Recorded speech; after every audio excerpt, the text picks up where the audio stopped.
Egaa akkuma baratame hordoftoota kiyyaa har'aan tanallee maashaallah tabaarakallaa ciree yookaan qursii baay'ee takka mi'aawu haaluma salphaa ta'een kan hojjannu ta'a. Haga xumura viidiyoo kanaatti na waliin turuudhaan viidiyoo kiyyaa laayik sheer gochuu hin dagatin. Akkasumas warroonni mana kanaaf yookaan yuutuub chaanaalii kanaaf haarawaa taatan sabskiraayib gochuudhaan maatii taasisan jecha maashaallah tabaarakallaa ciree haala salphaa ta'een hojjannee eegas booda kunoo avukaadoo haala kanaan mummurree itti daballeetii jirra. Maashaallah tabaarakallaa haala kanaan yaala hedduutu akka jaalatan jedheeti yaada. Eegas booda kunoo qursiin keenya yookaan cireen keenya haala nama hawwatuun akkanatti nyaataaf qophii ta'eeti jira. Hedduutu akka mi'aawa isin jedhee jira. Dhiyeessillee isinitti agarsiisa.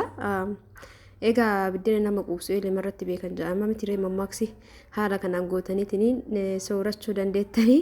Salaamtallee hin daganne. Assalaamu alaikum warahmatullaahi wabarakaatuh. Jirra jirtu obboleeyyan kiyya jaallatamoo fi kabajamoo akkam jirtan fayyaa keessanii. Alamanni isaa namni keessan dalagaa fi ammoo alfakkaasin jecha nabra bareedolla alhamdulillah. Itti aansuun qursii yookaan ciree akkanatti bareedu kana haala ittiin hojjadhe na waliin haga xumuraatti yoo laaltan ni hubattanii wallee irraa barattanii isinillee ittiin bohaartan jedheeti yaada. Yoo barbaadan daabboon, yoo barbaadan biddeena, yoo barbaadan shuukaan akkanatti nyaachuu dandeettan. Bismillaahi maashaallah tabaarakallaa. Akkaataa paastaa hanqaaquu wajjin itti hojjannu isinii qabadhee dhufe jechuudha. Akkuma argartan kana ni bareedami. Waaw ammaan tana kallattii mangara dalagaa keenyaatti deemna hordoftoota kiyya. Egaa YouTube kiyya irratti ilaalan jirtanii viidiyoo ilaalaa isiniin jaaboliyan kiyya.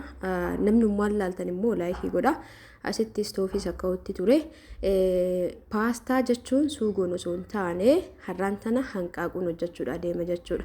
Kanaaf haga xumuraatti na waliin ilaaluudha. Inoo isinitti tole haala kanaan dalagachuu dandeettanii.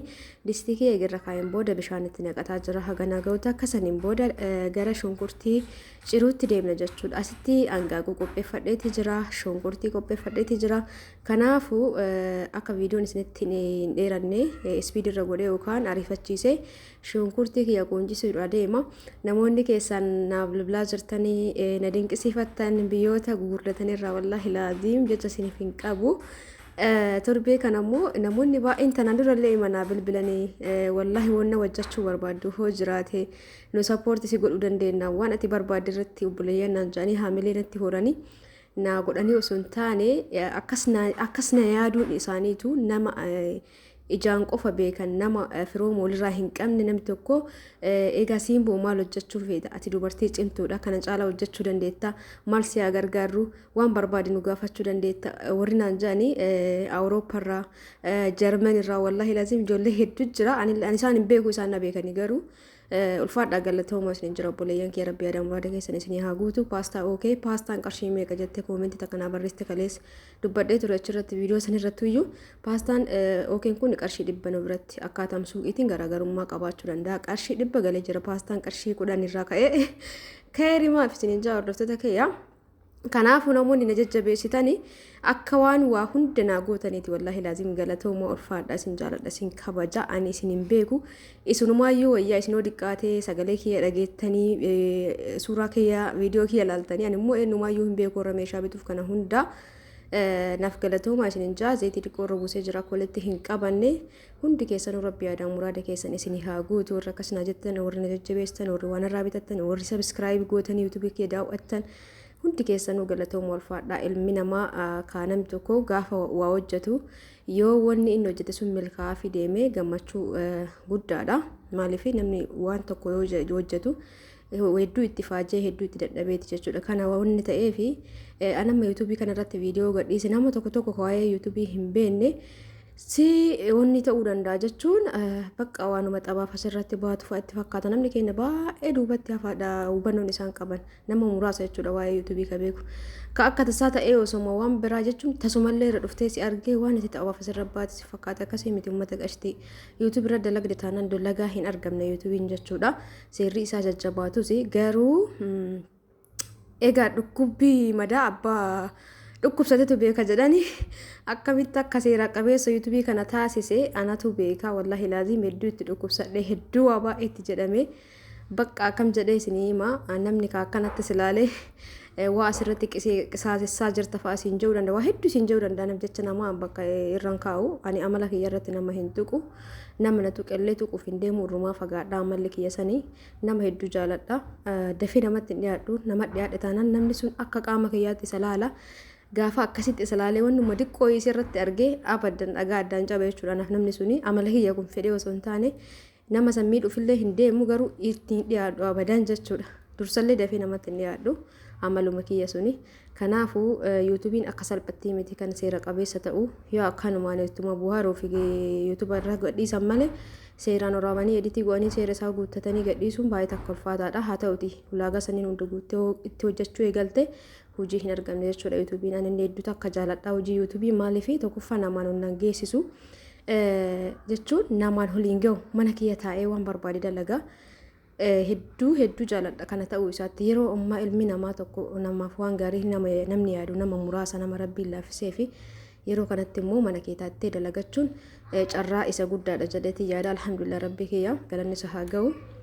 Haa ta'uti wannan hojjedhe baay'ee ilaalamuu baatus rakkina qabu aguma laalame sanitti dalagaa jedhee ittiin bohaara jechuudha. Hordoftoota kiyya akkana isin jaadhiifama guddaa waan biraa haasa'uu kiyyaa fi akkuma argitan kana shunkurtii ciradhee qullubbii adii faqafaqee kaarotii illee firee tokko faqafaqee amma timaatimarra jira. Timaatimarree saalsaallee fayyadamuu waan ta'eef firee takka qofa quncisee akka noormaaluma ciccireen hin bulleessine haala kanaan qophii godheetii jira. Akkuma argaa jirtan kana jechuudha obboleeyyan kiyya asitti immoo paastaan keenya walitti hin qabanne waliin dhahee jira. Bishaan amma jala dhaamsee bishaan qorraatti naqutti jira. Istoofii jala dhaamsee jira isinitti mul'ata jedheetii yaada. Eegas booda bakka kana qulqulleessinee paastallee ni dhimbiibanna. Kunoo paastaa ni dhimbiiba jechuudha. Hanqaaquu waan nama hin tursiisneef jecha ni dhimbiiba. Egaa dhiifama hordoftoota kiyya irraa bayaa itti deebi'aara sagalee ijoolleen jirti namni jira mana keessa gisee jiraattan kaasaanu kana istoofii irraa xaragee garuu qulqulleessuu ka qabnu eega istoofiin qorree irraa buqqisneen booda asitti maxbashaa kiyya irra kaa'adhee jira dhiqoo akkanasissa maxbashaa kana kurreen isaa wanni jedhee ture garuu kurree biraati irratti jijjiiree qabannaa isaa kan jechuudha. Kunoo qullubbii adiitti godhe qullubbii adiin kan haga biraawanii ta'uu rakkoo hin qabu hedduu jaaladha. Zayitii dafetti qullubbii adii gochuun fooliin isaa hedduu takka dasna jedha.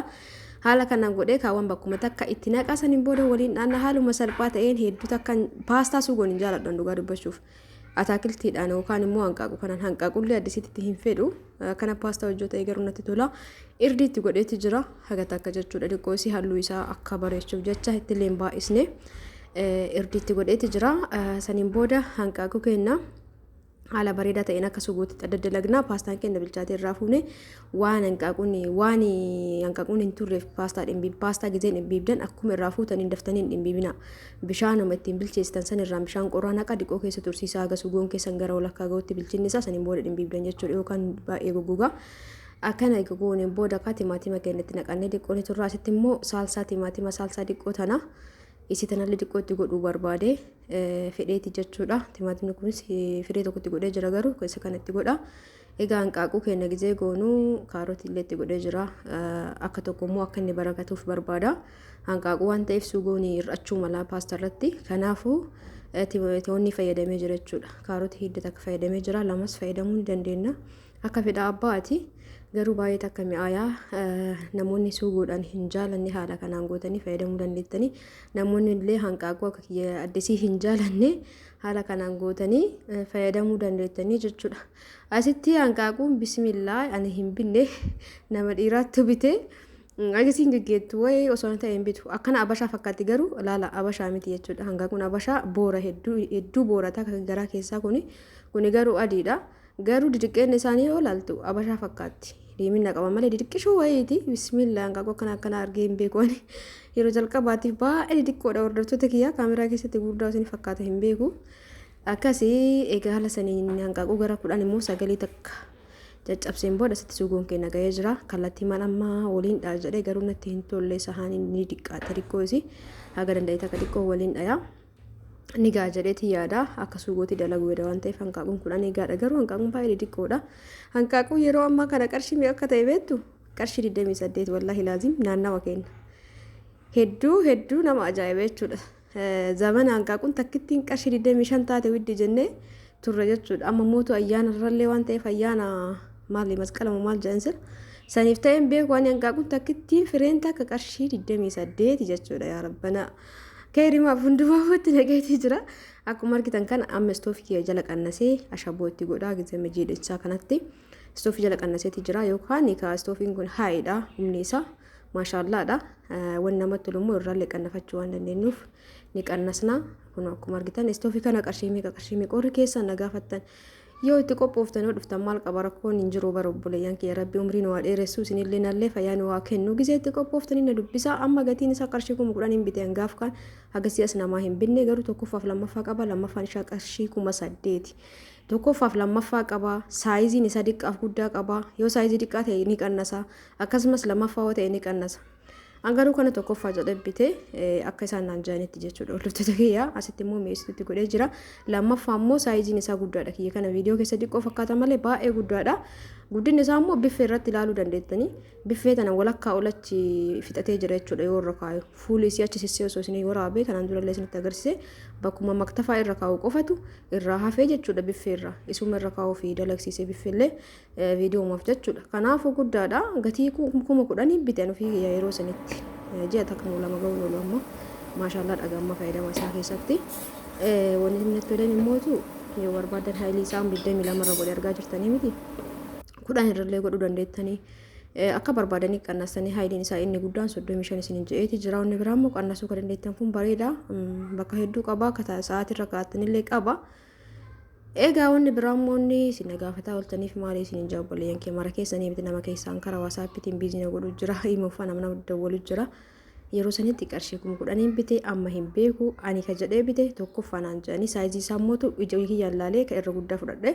tokkoffaaf lammaffaa isaa kam isaan najaa irratti hundaa'eeti malee irraa hin beeku akkasiin jaarratota kiyyaa agargetti bareeda ga fayyadamaa jirutti egaa hanqaaquu keenna qaaraa itti goonee geeffannee ega jenneen booda abukaadoo itti dabaluudha adeema haala kanaan hedduutu akka mi'aawaa namoonni akkanatti hin hojjenne haala kanaan yaala ni jaalatan jedheeti yaada abukaadoo immoo haaluma salphaan guddisuu barbaadan haala kanaan igaddaan babbaqastaniin booda wanni isaa kana qibaatii dalagachuu dandeettanii baay'ee bareeda dhagaa garaa isaa keessaa ba'e kana egasii bakka lamatti baqasitanii akkanatti haaluma salphaa ta'een irraa quncifatuu dandeettan osoo hin camallaqin jechuudha kuno qulqulluudha garaa keessaa gurraachatu sun kan tabalashee osoo hin taane bakka wanni isaa garaa keessaa sun keessaa ba'e san tokkas ta'e haala kanaan egaa qunciseen booda dirqeessee jira saniin booda ka hordoftoota kiyyaa maashaallah waaw ciree baay'ee takka namatti toluu fi hedduu takka mi'aawu nama kamiifuu hojjettan kan amman saalfachiisni haaluma salphaa ta'een akkana dhiyeessanii hojjettanii dhiyeessuu dandeettanis ni jaa yoo isinitti tolee hordoftoota kiyya viidiyoo kiyya laayik sheer gochuu hin dagatina hadaraa keessan kan isiniin jedhu akkuma viidiyoon isin bira ga'ee laayikii gadhuqaa yeroo baay'ee akkan isiniin jaa laayikii murteessaadha jechuudha viidiyoon laallamuuf laayikiitu murteessaa laayikii maa jechuun jalqaba jaaladhee jechuudha viidiyoo jaalatteetiin ati laayikii gootee viidiyoon sun olii gadi naaf faca nama hedduurra gayaa am fakkeenyaaf akkamitti facaa jechuu dandeettan amma viidiyoo kiyya ilaalaatiin osoo jirtan YouTube irratti isi jalaan jechuudha isi jalaan viidiyoon isinii qophaa'ee hin jiru kan maal arge wayi meelaala amma viidiyoo kiyya osoo ilaalaa jirtan gara jalaatiin viidiyoon biraa suuraan biraa isinitti mul'ata jechuudha viidiyoon biraa akkasitti namni biraa osoo YouTube biraa laalu kiyya jalaan qophaa'ee ta'a jechuudha egasii gadhuqanii ilaalan kanaafuu laayikii tuqaa yoo isin laayikii gootan YouTubein sheer naa godhaa jechuudha egasii hanqaaquu keenyatti mannee jira abukaadoo waaw maashaallah hordoftoota kiyyaa kunoo haala kanaan biddeena illee cinaan kaayee daabbollee kaayee qaarallee irra gubbarra kakkaayee haala kanaan nyaataaf qophii taasiseeti jira nyaannu isin jaa hedduu akka jaalattan jedheeti yaada haala kanaan dalagadha namoonni suguu akka hin jaalanne fa'aa keessattuu haala kanaan yoo dalagdan hedduu akka isinitti tola egaa viidiyoon kiyya kaarraa kana mangolabameeti jira obboleeyyan kiyya daawwattoota kiyya viidiyoo biraatiin immoo walitti deebina hanga sitti hundi keessanuu guyyaa keerii isiniif haa taatu warri feetanii jaalattanii na hordoftan waan irraa bitattan YouTube kiyya subscribe share like gootan akkasumas koomentii babbareedaa keessan sanaa barreessitan wallahi laazim jecha isiniif hin qabu isin jaaladhaa isin kabaja rabbiin immoo waan ofii jaalatu hunda isaatu isiniif haa kennu hamtuu nurraa haa qabu rabbiin keerii nutti haa qabu isiniin jaa waan hamtuu taate nurraa haa fageessu inshallah yaada muraada keessan isinii haa guutu riskee bal'oo umrii dheertu fayyaa guutuu wajjin rabbi umriin waa dheeressu isiniin jecha egaa hordoftoota kiyyaa galatooma ulfaadhaa viidiyoon kiyya kana fakkaata ture haga viidiyoo biraatiin walitti deebinutti bakkuma jirtanitti fayyaa keessanaa tura kunoo cireen keenya kana fakkaata barbaaddan shuukallee nyaatu dandeettan jechuudha baay'ee